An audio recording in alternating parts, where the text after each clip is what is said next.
मृगदाजम्मा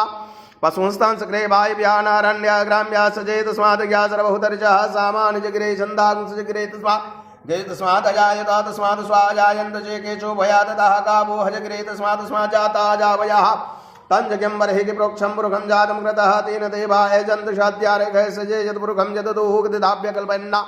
मुखं किं स्यासीत् किं बाहुः किमु रूपादाौ चेते ब्राह्मणो सुमुखमासीत् बाहुः राजन्यः कृतः ऊरो तदस्येत वैश्यः प्रतिभागं सूत्रो जायत चन्द्रमा मनसो जातश्चोः सूर्यो जायत सूत्राद्वाय स प्राणिसमुखा दग्निरजायत अनाभ्यासेदन्तरिक्षगुं सृष्णोद्यौः समवर्तता प्रतिभाम्भो मृतिसः सूत्रा तथा लोकान् अकल्पयन्नाजत्पुरुखेन विघादेवाचक्यमतन्वतो वसन्तो स्यासीदाज्यं ग्रीक्मैर्मः सरतिभिः सप्तास्यासन् परितैस्त्री